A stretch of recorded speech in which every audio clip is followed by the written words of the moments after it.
Hi my friends! Good day! Welcome back to my channel. So, nagbabalik tayo ngayon para magbigay ng update sa ating mini greenhouse. Kung sa nakikita nyo ngayon, yan yung pinapakita ko. Kung dati, nasira yung ating net, ngayon, ayan, napalitan na siya. Dating color green, ngayon ay color white na. So, ayan. Yan na yung takip ng ating mga cactus ngayon, at yan, makikita nyo, dinagdagan ko rin yung mga hanging plants na nilagay ko. Bale, gawa ko lang lahat yan. So, ganyan ang itsura nila ngayon. So, mag-update lang tayo tungkol sa mga plants natin. So, ayan, naging busy ako ngayon. Nag-repat-repat sa kanila. So, yan, nakikita nyo, hindi pa masyadong visible yung mga baby nating mga gymnos dyan. Halo yan, mga green gymnos and black gymnos, yan. Kasi dry na dry pa yung soil nila.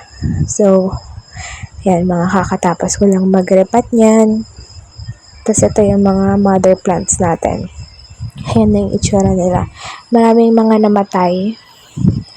Pero so far, yung iba, hindi naman tayo iniwan. So, ayan, nilipat ko rin pala siya. Diyan, kinabit ko pa rin yung ating net dun sa nakaraan. Tapos, ayan. Ito, yan, problema ko yung mga black spots sa kanya. Hindi ko alam kung paano alisin yan. Kapag kumalat yan, unti-unti niya silang namamatay. So, any help naman tungkol dyan. Pero so far, yung mga fish hook, tas yung part na yun, wala naman.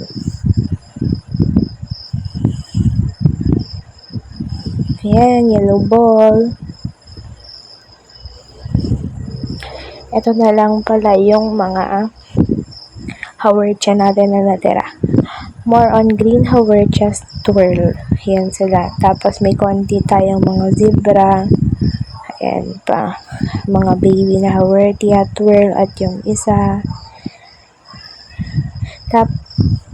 Tapos, ayan, yung jadelet natin, yan, nakalbo siya, at yung darstinia pala natin is medyo napadami na natin siya. So, siguro namatayan lang ako ng 3. Bumili lang ako ng 2 darstinia, tas yan, ganyan na sila kadami.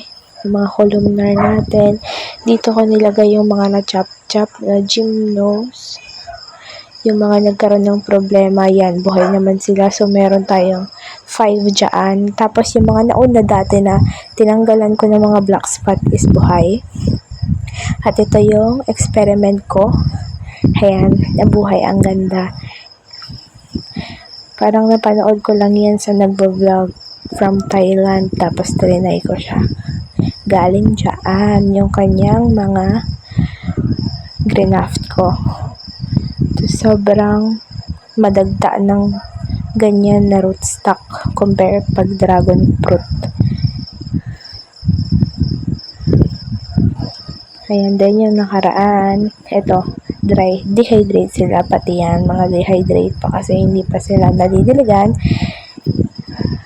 Yan, last purchase ko yan ng cacti noong December.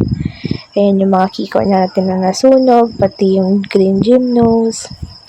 At ito na yung update sa ating mga astrophytum, mga asterias. Halo-halo na sila dyan. Yan yung binag natin noon. Yan yung mga magaganda. Tapos meron pa yung nagkaroon kasi sila ng yellow spots. So, ginilig ko sila dyan sila. Yan na lang yung natira. Siguro mga 12 pieces yun. And then, bababa tayo dito sa ikatlong palapag. Mga, ano ba yan, baby ng mga haworthia natin na variegated. So, nakapagbigay na siya ng mga 5 babies. So, yan na, medyo nasunog siya nung nawala yung ating net. Pero yung iba is hindi masyadong halata yung variegation. Sakto lang, line lang, isa lang yun talaga naging full bar. So, 5 yung nakuha ko sa kanya. Tapos, yun na yung mga sa compact kong tapos pinaghiwalay-hiwalay ko sila. And then, ito. Hindi ko alam yung pangalan niya, pero ang ganda niya pag magkakalikit. Yan, nasunog sila dahil nawala yung net nun. Yan. Slide ko na lang para hindi masyadong makita. Grabe yung sunog na natanggap nila. Pero makakabawi naman siguro sila kapag Nadilig-diligan na natin sila. Lalo ngayon medyo malamig yung panahon. Yan yung mga maliliit natin.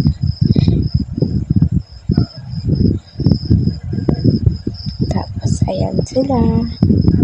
Colorful na. Nilagay ko sila sa tig-iisang pot kahit sobrang liliit pa nila.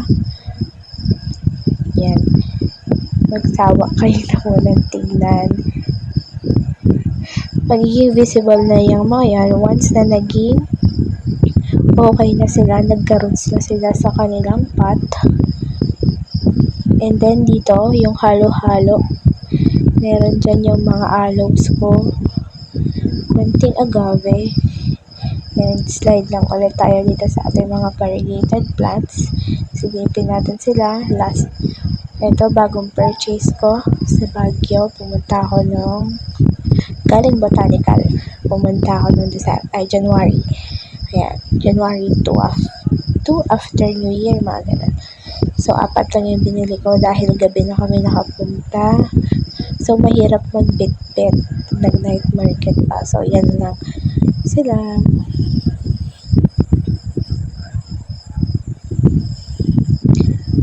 And then, oops, natumba ko pala yung gagawin kong stock ngayon. Tabi ng frog. Tapos yun, medyo makalat pa. Yan yung mga kalat ko dyan. Yun yung pang spray ko. Tapos ito yung look dito sa side na yan.